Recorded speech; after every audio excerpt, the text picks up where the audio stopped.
Hello friends, welcome to my channel crack your competition with Anjali. Friends, आज की इस video में हम लोग हिंदी और हिंदी पेडागोजी के मोस्ट इंपॉर्टेंट क्वेश्चंस को पढ़ने वाले हैं। फ्रेंड्स, यदि आप C TET, UP TET, super TET या फिर किसी भी स्टेट की टेट की तैयारी करें या फिर किसी भी शिक्षक भर्ती की तैयारी करें तो ये वीडियो आपके लिए काफ़ी यूजफुल हो सकती है। तो प्लीज़ वीडियो को लास्ट तक जरूर देखिएगा। फ्रेंड्स, यदि आपने इससे पहले की वीडियोज़ को नहीं देखा है तो डिस्क्रिप्शन बॉक्स में प्लेलिस्ट लिंक दिया हुआ है, आप वहाँ से सारी वीडियोज़ को देख सकते हैं। साथ ही यदि आपको वीडियो पसंद आए तो वीडियो को लाइक एंड शेयर कीजिएगा। यदि आप चैनल पर नए हो तो चैनल को सब्सक्राइब करके बेल आइकन को प्रेस कर लीजिएगा। चलिए फ्रेंड्स, वीडियो को शुरू करते हैं। आज का फर्स्ट क्वेश्चन है, मनुष्य भाषा अर्जन की क्षमता के साथ जन्म लेते हैं, यह कथन किससे संबंधित है? ए वाइगोत्स्की, बी पियाजे, सी चॉम्स्की, डी ब्रूनर। तो यह कथन है चॉम्स्की का। ऑप्शन नंबर सी इसका सही आंसर है। नेक्स्ट क्वेश्चन है, भाषा शिक्षा में समावेशन से क्या आशय है? ए, इसमें शिक्षार्थियों की आवश्यकताओं का ध्यान रखने के लिए अध्यापक व्यावहारिक युक्तियों को अपनाते हैं। बी, इसमें विद्यालय शिक्षा के सभी घटक शामिल हैं, जैसे कि बुनियादी संरचना, आर्थिक संसाधन, विद्यालय समुदायों का सृजन। सी, इसमें पारंपरिक कक्षा में नवीन तकनीकी से जुड़ी विधियों को प्रयोग में लाना शामिल है। डी, इसमें सामाजिक और अंतः क्रियात्मक दृष्टिकोण को संलग्न करते हुए भाषा शिक्षण का रूपांतरित दृष्टिकोण शामिल है। तो इसका राइट आंसर हो जाएगा option number D. Next question है, फ्रेंड्स, यहाँ पर मैंने जो भी क्वेश्चंस लिए हैं वो बहुत ही इंपॉर्टेंट क्वेश्चंस हैं और साथ ही आपके सीटेट के ऑनलाइन एग्जाम में आ चुके हैं, तो सीटेट के पर्पस से यह वीडियो काफ़ी इंपॉर्टेंट है। चलिए फ्रेंड्स, पढ़ते हैं क्वेश्चंस को। जीवा कुछ विशेष सूचना जानने के लिए कोई एक पाठ्य सामग्री पढ़ती है, इस प्रकार के पठन को क्या कहते हैं? ए, बारीकी से पठन, बी, सरसरी तौर पर पठन, सी, द्रुतगामी पठन, डी, गहन पठन। तो इसे कहते हैं बारीकी से पठन। ऑप्शन नंबर ए इसका सही आंसर है। राष्ट्रीय शिक्षा नीति 2020 के अनुसार विद्यालयी शिक्षा का क्या ढांचा है? ए, 5+3+3+4, बी, 2+3+3+4, सी, 2+5+3+2+2, डी, 5+3+3+2+2। तो इसका right answer option number A होगा 5+3+3+4। नेक्स्ट क्वेश्चन है, विद्यार्थियों को दृश्यात्मकता सिखाने के लिए कौन सा सर्वाधिक उपयुक्त है? ए, यह कहानी किस दशा में घटित हुई होगी? बी, पाठ्य सामग्री में बने चित्रों को देखो और बताओ कि आप क्या देख पा रहे हो। सी, लेखक ने कुत्ते के चरित्र का वर्णन किस प्रकार किया है? डी, कल्पना करें और अंतिम दृश्य का कोई विकल्प लिखें। तो इसका राइट आंसर होगा ऑप्शन नंबर ए, यह कहानी किस दशा में घटित हुई होगी। नेक्स्ट क्वेश्चन है, भारत में सभी बच्चे आदर्श स्थिति में अपनी विद्यालय शिक्षा मातृभाषा घर की भाषा में शुरू करते हैं और माध्यमिक स्तर पर 2 या 2 से अधिक भाषाएं जोड़ते जाते हैं। शिक्षा में भाषा की युक्ति किस रूप में जानी जाती है? ए, मातृभाषा आधारित बहुभाषावाद, बी, भाषा शिक्षा नीति, सी, कार्यालयी शिक्षा नीति, डी, शिक्षा के लिए बहुभाषावाद नीति। तो यह जानी जाती है मातृभाषा आधारित बहुभाषावाद के रूप में। ऑप्शन नंबर ए इसका सही आंसर है। नेक्स्ट क्वेश्चन है, माँ के द्वारा शिशु को बोली जाने वाली दुलार की भाषा को किस रूप में बेहतर जान सकते हैं? ए, बबलाना, बी, अनुकरण के माध्यम से अधिगम, सी, बाल निर्देशित वाचन, डी, सक्रिय अनुकूलन। तो इसका right answer option number C हो जाएगा, बाल निर्देशित वाचन। नेक्स्ट क्वेश्चन है, अंग्रेजी व्याकरण में सवाल शब्द प्रकरण पढ़ाने के लिए निम्नलिखित में से कौन सी शिक्षा शास्त्रीय पद्धति संदर्भित उपागम का अनुगमन करती है? ए, एकल वाक्य वाले उदाहरणों के साथ विभिन्न प्रकार के सवाल वाले शब्दों को स्पष्ट करना, बी, शिक्षार्थियों को बताना कि क्या से शुरू होने वाले शब्द सवाल वाले शब्द हैं, सी, आलेखित अथवा प्रामाणिक संवाद का प्रयोग करना, यह पढ़ाने के लिए कि सवाल वाले शब्द किस प्रकार प्रयुक्त किए जाते हैं, डी, शिक्षार्थियों से कहना कि वे सवाल वाले शब्दों का अंग्रेजी से अपनी भाषा में अनुवाद करें। तो इसका राइट आंसर हो जाएगा ऑप्शन नंबर सी, आलेखित अथवा प्रामाणिक संवाद का प्रयोग करना, यह पढ़ाने के लिए कि सवाल वाले शब्द किस प्रकार प्रयुक्त किए जाते हैं। निम्नलिखित में से कौन सा व्याकरण पाठ शिक्षण के संबंध में गलत है? ए, शिक्षण बिंदुओं के स्रोत के रूप में पाठ्य वस्तु का प्रयोग करना। बी, वाचन कार्य के दौरान शिक्षार्थियों की अशुद्ध भाषा के उदाहरणों का प्रयोग करना। सी, शब्दों तथा संरचनाओं को दिखाने के लिए चित्रों का प्रयोग करना। डी, ऐसे वाक्यों का प्रयोग करना जो शिक्षण बिंदुओं का उदाहरण है। तो इसका राइट आंसर हो जाएगा ऑप्शन नंबर सी, शब्दों तथा संरचनाओं को दिखाने के लिए चित्रों का प्रयोग करना।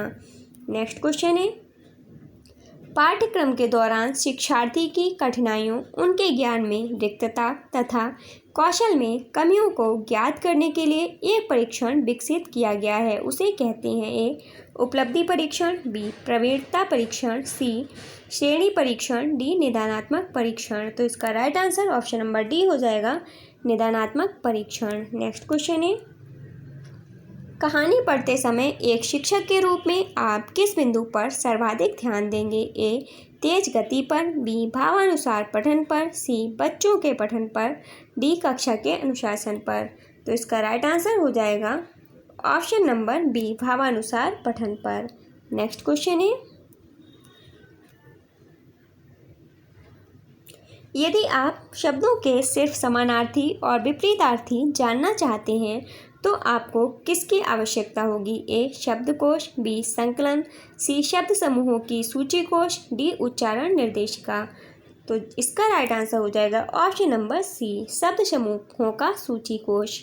नेक्स्ट क्वेश्चन है, कबीर 6 भिन्न भाषाओं में प्रभाव के साथ बोलता है, यह भाषाई योग्यता उसे डैश बनाती है? ए, द्विभाषी वक्ता। बी, बहुभाषी। सी, एक भाषाई वक्ता। डी, भाषाविद। तो यह भाषाई योग्यता उसे बहुभाषी बनाती है। ऑप्शन नंबर बी इसका सही आंसर है।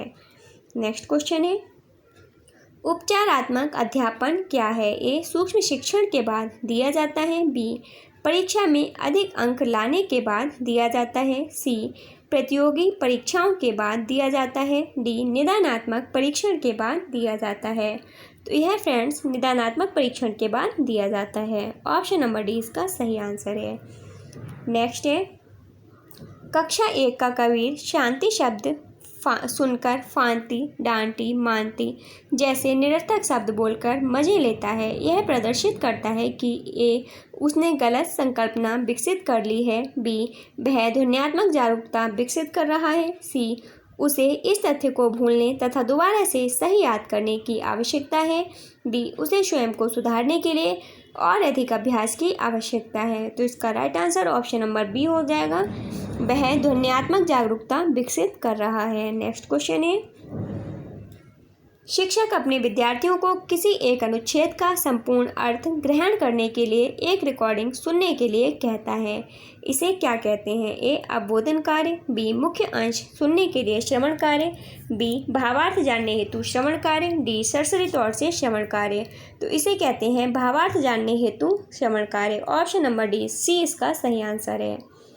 नेक्स्ट क्वेश्चन है, निम्नलिखित में से कौन सा कथन पाठ्य सामग्री आधारित व्याकरण पाठों के संदर्भ में सही नहीं है? ए, पाठ्य सामग्री आधारित व्याकरण के पाठ व्याकरण के बिंदुओं के सभी प्रयोगों पर ध्यान केंद्रित करने में मदद करते हैं। बी, पाठ्य सामग्री आधारित पाठ निर्देशित खोजबीन उपागम का अनुसरण करते हैं जिसमें विद्यार्थी स्वयं भाषा के बारे में जानकारी प्राप्त करते हैं। सी, पाठ्य सामग्री आधारित व्याकरण पाठों की योजना बनाते समय अध्यापकों को स्वयं अपनी ओर से भी सामग्री सृजित करनी चाहिए। डी, इन पाठों में सुव्यक्त व्याकरण शिक्षण होता है और शिक्षार्थियों के लिए नियमों का वर्णन भी शामिल होता है। तो इसका right answer option number D होगा। नेक्स्ट क्वेश्चन है, निम्नलिखित में से किस पर कविता की कक्षा में चर्चा करने की आवश्यकता नहीं है? ए, कविता के विचारों और थीम पर।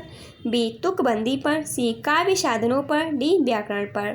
तो इसका right answer option number D हो जाएगा, व्याकरण पर। नेक्स्ट क्वेश्चन है, श्रुति किसी कार्यक्रम के बारे में विशिष्ट सूचना प्राप्त करने के लिए पत्रिका पढ़ती है, उसके पठन को क्या कहेंगे? ए, सरसरी दृष्टि से पढ़ना। बी, उद्देश्य के लिए पढ़ना। सी, आनंद के लिए पढ़ना। डी, बारीकी से पढ़ना।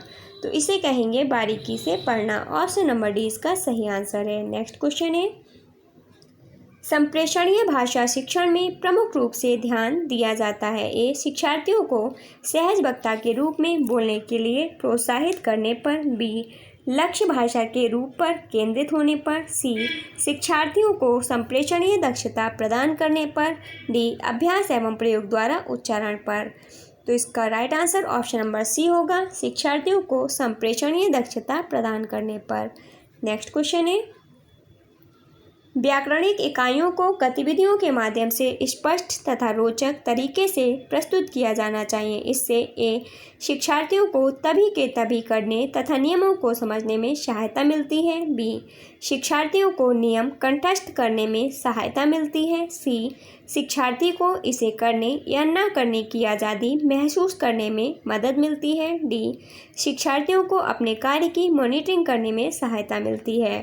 तो इसका right answer option number A होगा, शिक्षार्थियों को तभी के तभी करने तथा नियमों को समझने में सहायता मिलती है। नेक्स्ट क्वेश्चन है, योगात्मक आकलन का मुख्य उद्देश्य क्या है। ए उपलब्धि में सुधार करना। बी एक इकाई के अध्ययन की शुरुआत में विद्यार्थी की समझ पर तथ्य या आंकड़े एकत्रित करना। सी शिक्षण एवं विद्यार्थियों के अधिगम में सुधार हेतु विद्यार्थी की समझ के वर्तमान स्तर का मूल्यांकन करना। डी उपलब्धि का मापन करना एवं गुणवत्ता स्थापित करना। तो इसका right answer option number D होगा, उपलब्धि का मापन करना एवं गुणवत्ता स्थापित करना। नेक्स्ट क्वेश्चन है, विद्यार्थी विशेष की समस्या को पहचान कर उसके अनुसार शिक्षण विधि में सुधार डैश का एक महत्वपूर्ण अंग है। ए पोर्टफोलियो, बी जांच सूची, सी परीक्षा, डी आकलन। तो एक आकलन का महत्वपूर्ण अंग है, शिक्षण विधि में सुधार आकलन का एक महत्वपूर्ण अंग है। ऑप्शन नंबर डी इसका सही आंसर है। भाषा एक सामाजिक संकल्पना है। इसमें यह विचार सम्मिलित है कि भाषा डैश ए सामाजिक अंतःक्रिया के द्वारा अर्जित की जाती है। बी विरासत में मिलती है। सी अनुकूलन के द्वारा सीखी जाती है। डी स्वाभाविक जन्मजात क्षमता है। तो इसका right answer option number A होगा, सामाजिक अंतःक्रिया के द्वारा अर्जित की जाती है। नेक्स्ट क्वेश्चन है, एक अध्यापिका को पता चलता है कि कुछ विद्यार्थी सीखते समय अनुच्छेदों की विस्तृत व्याख्या एवं वाक्य रचना को समझने में कठिनाई अनुभव कर रहे हैं। वह उन्हें एक समृद्ध शब्द भंडार देती है और कुछ युक्तियों का सुझाव देकर उनका अभ्यास करवाती है। इस तरह कुछ समय पश्चात उसके विद्यार्थी भाषा सीखने संबंधी कठिनाइयों को दूर कर पाते हैं। अध्यापिका ने यह किस प्रकार का आकलन किया है। ए निदानात्मक आकलन, बी रचनात्मक आकलन, सी योगात्मक आकलन, डी स्थानात्मक आकलन। तो अध्यापिका ने किया है निदानात्मक आकलन। ऑप्शन नंबर ए इसका सही आंसर है। नेक्स्ट क्वेश्चन है, निम्नलिखित में से किस स्थिति में उपचारात्मक शिक्षण दिया जाना चाहिए। ए विद्यार्थी अधिगम का आनंद ले रहे हैं। बी विद्यार्थी पढ़ाई गई अवधारणा को समझ नहीं पा रहे हैं। सी विद्यार्थी अपनी गति से स्वयं अध्ययन करना चाहते हैं। डी विद्यार्थी कहानी की पुस्तक पढ़ना चाहते हैं और पठन का आनंद ले रहे हैं। तो इसका राइट आंसर हो जाएगा ऑप्शन नंबर बी, विद्यार्थी पढ़ाई गई अवधारणा को समझ नहीं पा रहे हैं। नेक्स्ट क्वेश्चन है, भाषा सामग्रियों के शिक्षण प्रस्तुतिकरण के लिए कार्यविधि की योजना को क्या कहा जाता है। ए उपागम, बी विधि, सी शिक्षण शास्त्र, डी तकनीक। तो इसे कहा जाता है विधि। ऑप्शन नंबर बी इसका सही आंसर है। नेक्स्ट क्वेश्चन है, बारीकी से पठन का उदाहरण कौन सा है। ए पुस्तक के किसी अध्याय में मुख्य विचार को जानने के लिए पठन, बी किसी फिल्म का सारांश लिखना, सी किसी विज्ञान परक लेख का सारांश लिखना, डी अपने सेल फोन में अपने प्रिय मित्र का फ़ोन नंबर देखना। तो इसका राइट आंसर हो जाएगा ऑप्शन नंबर डी, अपने सेल फोन में अपने प्रिय मित्र का फ़ोन नंबर देखना।